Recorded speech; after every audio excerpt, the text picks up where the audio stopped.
তো দেখো 3টে ডিম পোচ খাবো আমি আজকে। না আমি খাবো না। কি ভাবো আমি খেতে পারবো না? আমি খাবো।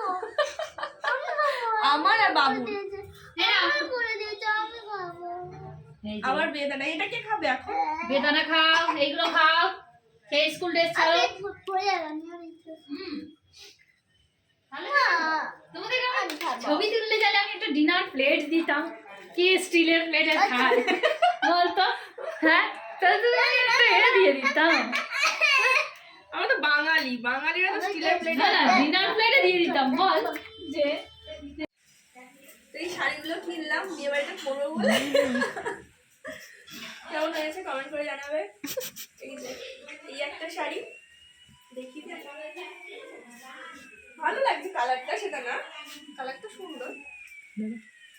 আরেকটা এটা আছে দেখো। দেখাচ্ছি,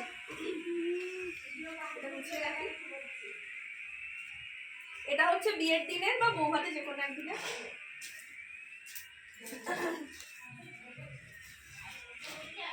এটা কিন্তু আমার বেশি ভালো লাগছে। আর এই একটা শাড়ি,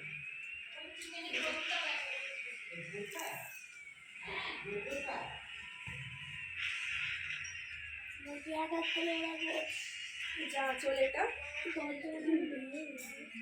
হচ্ছে শাড়ি, এটা বেশি সুন্দর লাগছে আমার।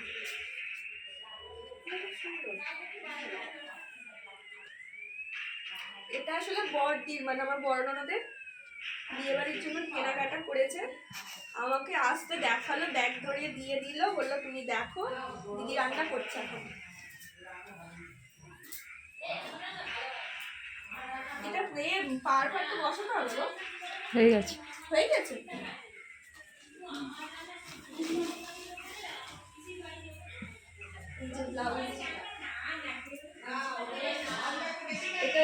Navy blue. হ্যাঁ হ্যাঁ। নেভি ব্লু মানে ব্ল্যাকই লাগছে। আর এটা না এটা এমনি, এটা এমনি। তো এটা একটা এমনি নিয়েছে। ওই ব্লুটা ওটার সাথে ম্যাচ। এটা হচ্ছে ওই শাড়িটার সাথে ম্যাচিং করে, একটু আলাদা আছে কালারটা।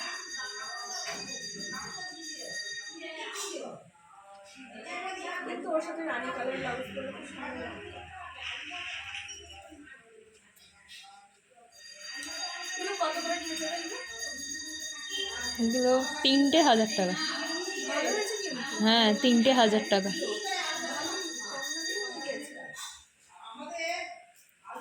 জুয়েলারি দেখাও।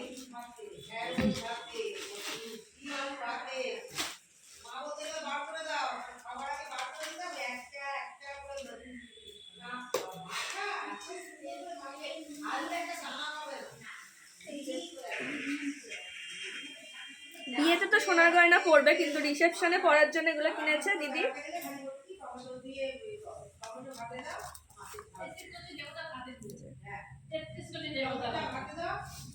হ্যাঁ দেখেছো? হ্যাঁ সবাইকে দেখিয়ে দিচ্ছি।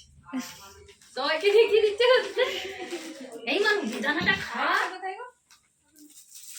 বেদানাটা খা।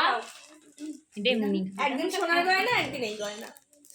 এটা কানের দুলটা করতে তো না তোমার। এই তো এইটা ছিল। হ্যাঁ ওইটা তোমার তো দিদি রান্নাবান্না করছে আর আমরা একটু কেনাকাটা করতে এলাম। আসলে আমাদের একটা বিয়ে বাড়ি আছে, তো কী গিফট দেবো বুঝে উঠতে পারছিলাম না, সেই কারণে তো তারপরে অনেক ভেবে ঠিক করলাম যে একটা ঘড়ি দেওয়া যাক।